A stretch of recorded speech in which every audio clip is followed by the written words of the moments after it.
Tape www.suividécole-au-sénégal.com. À école au Sénégal, c'est facile, tu n'as qu'à te connecter. Tape école au Sénégal, les leçons sont beaucoup plus détaillées. Grand 4, on va voir maintenant la réaction de saponification. Donc, dans saponification, il y a le mot savon. C'est cette réaction-là qui permet d'obtenir un savon. Donc, petit 1, définition. Donc, la saponification, c'est quoi? C'est une réaction entre une base, un ester et une base forte. On obtient du savon et de l'alcool. On aura ester plus base forte donne savon plus alcool. Ici, la réaction, elle n'est pas limitée. Elle est totale. Elle s'écrit avec une seule flèche. Elle est lente, mais totale. D'accord. Donc, sous la forme chimique, RCO, R' plus base forte, on prend l'exemple de l'hydroxyde de sodium ou bien l'hydroxyde de potassium plus NaOH donne RCO, Na plus L'OH. Et ça, c'est le savon. Ici, le savon est un carboxylate de sodium ou bien de potassium. Si là-bas utilisé hydroxyde de sodium, on obtient un carboxylate de sodium. Si la base forte utilisée hydroxyde de potassium, on obtient un carboxylate de potassium. Donc ici, le savon est un carboxylate de sodium. D'accord, donc c'est ça la définition. Et ici, quelles sont les caractéristiques?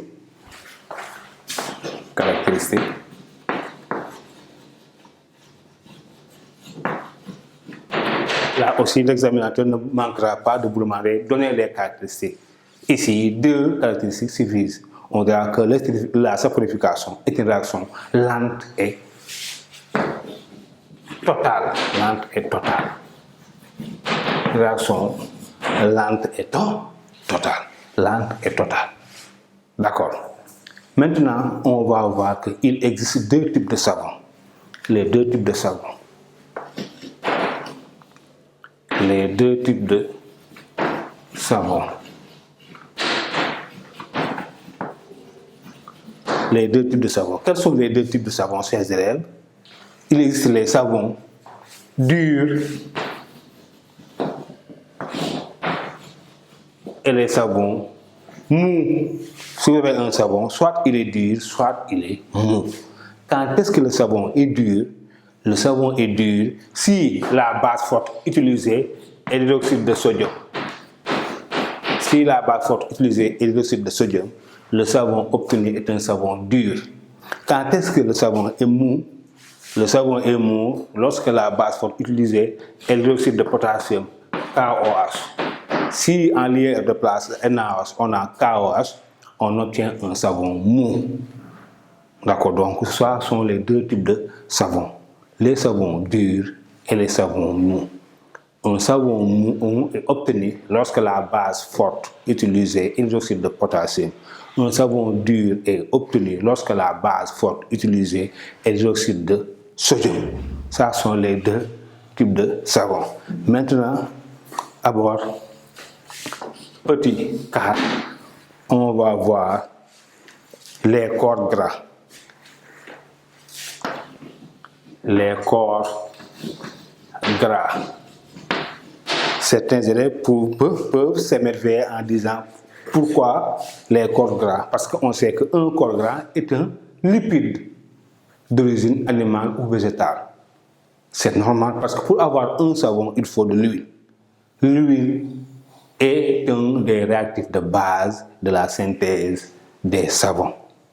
L'huile est un réactif de base de la synthèse des savons. Pour avoir un savon, il faut de l'huile. Et ici, les huiles que l'on utilise sont généralement des triglycérides. Les corps gras utilisés sont des triglycérides.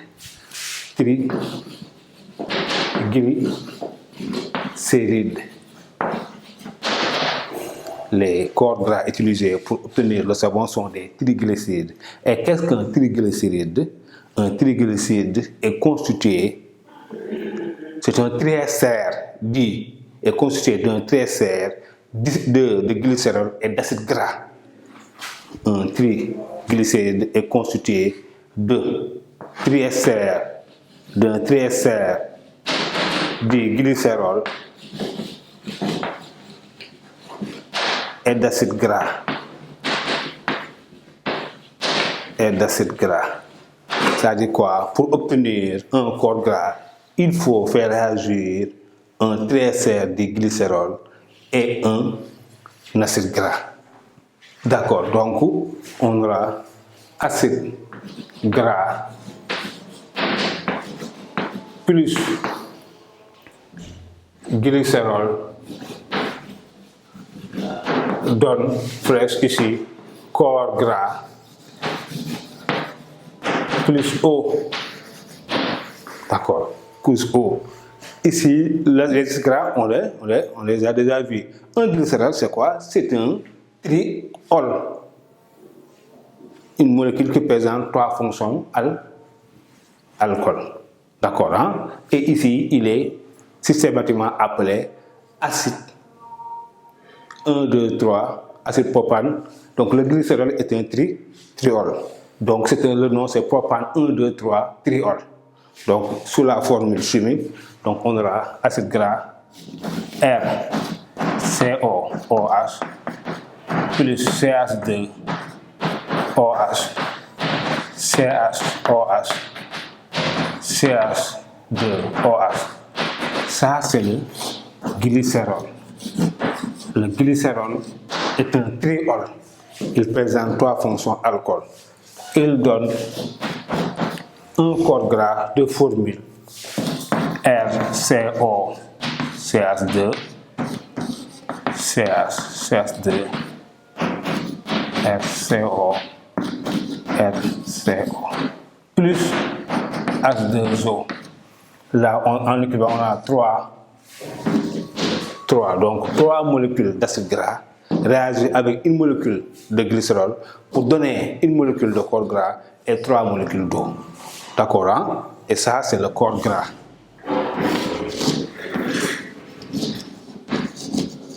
Et le corps gras ici est un triester. Il est formé de 3 fonctions ester. Le corps gras est un triester. Donc c'est à travers le corps gras qu'on obtiendra un savon. Dans ce cas, on va avoir la réaction de saponification. Petit 5, la saponification.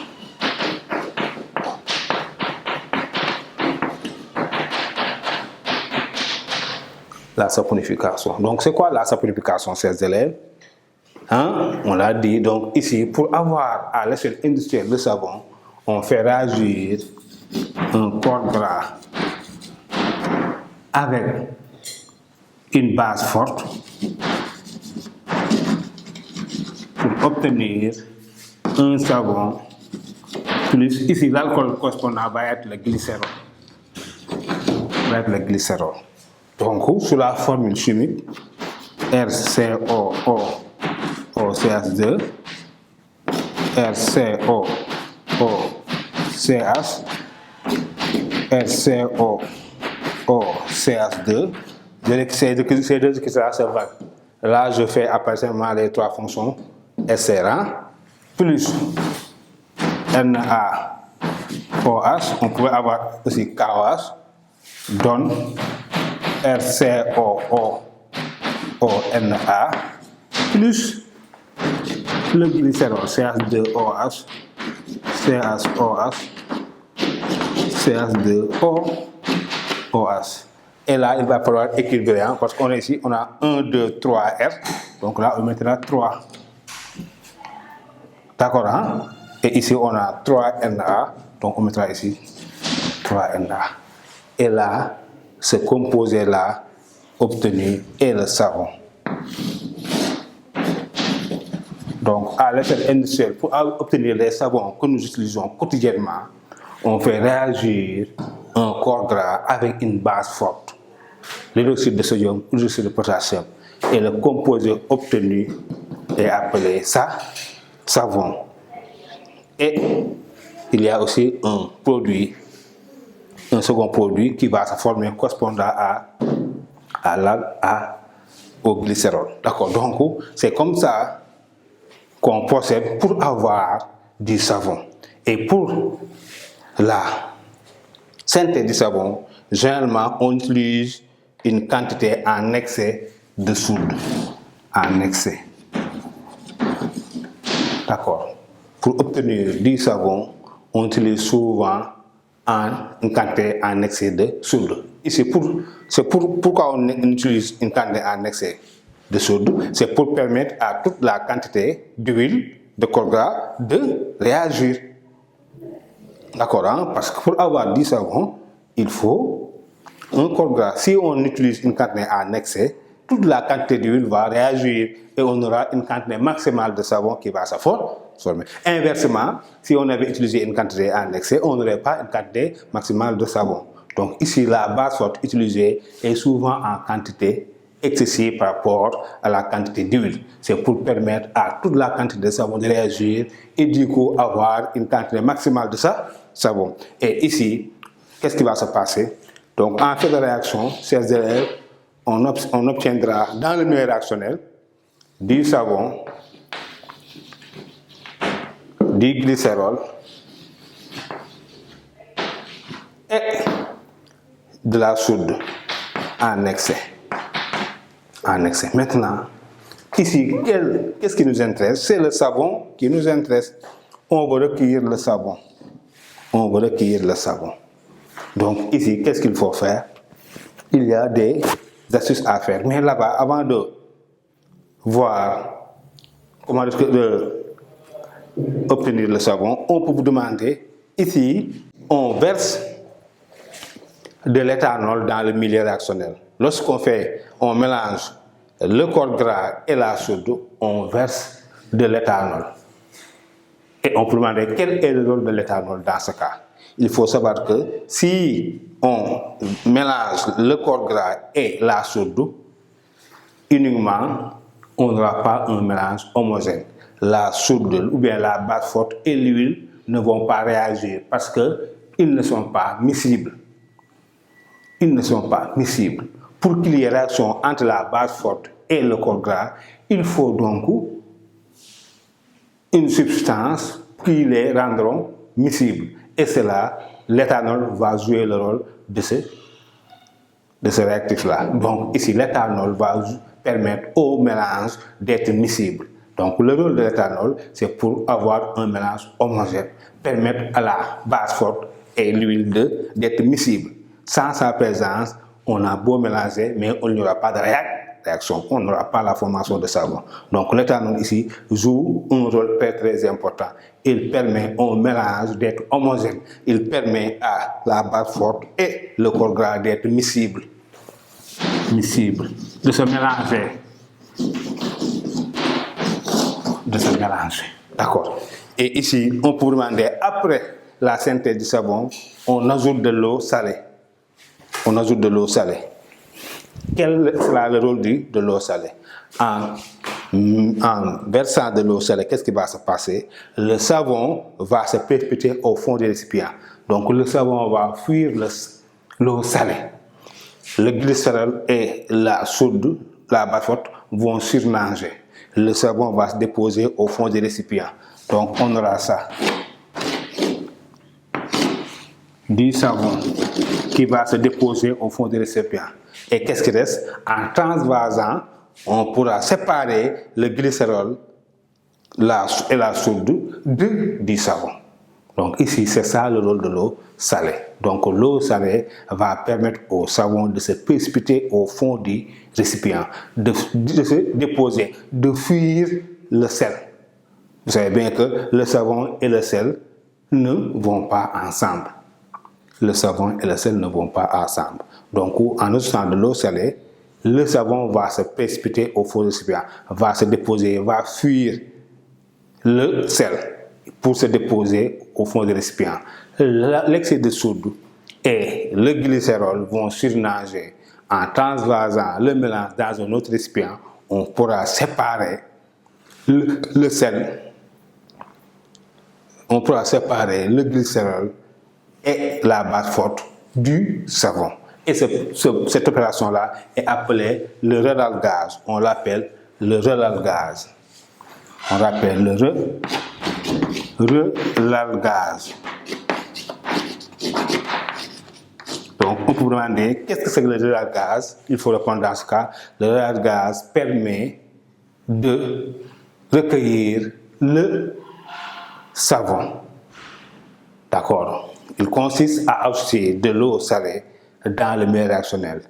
Et du coup, le savon va se précipiter au fond du récipient. Le glycérol et l'excès de soude vont surnager. En transvasant le mélange dans un autre récipient, on pourra séparer le savon des autres particules. C'est ça qu'on appelle le relalgage. C'est bon. Hein? Maintenant, on va voir les propriétés détergentes du savon. Propriétés détergentes du savon. Pour boucler ce chapitre,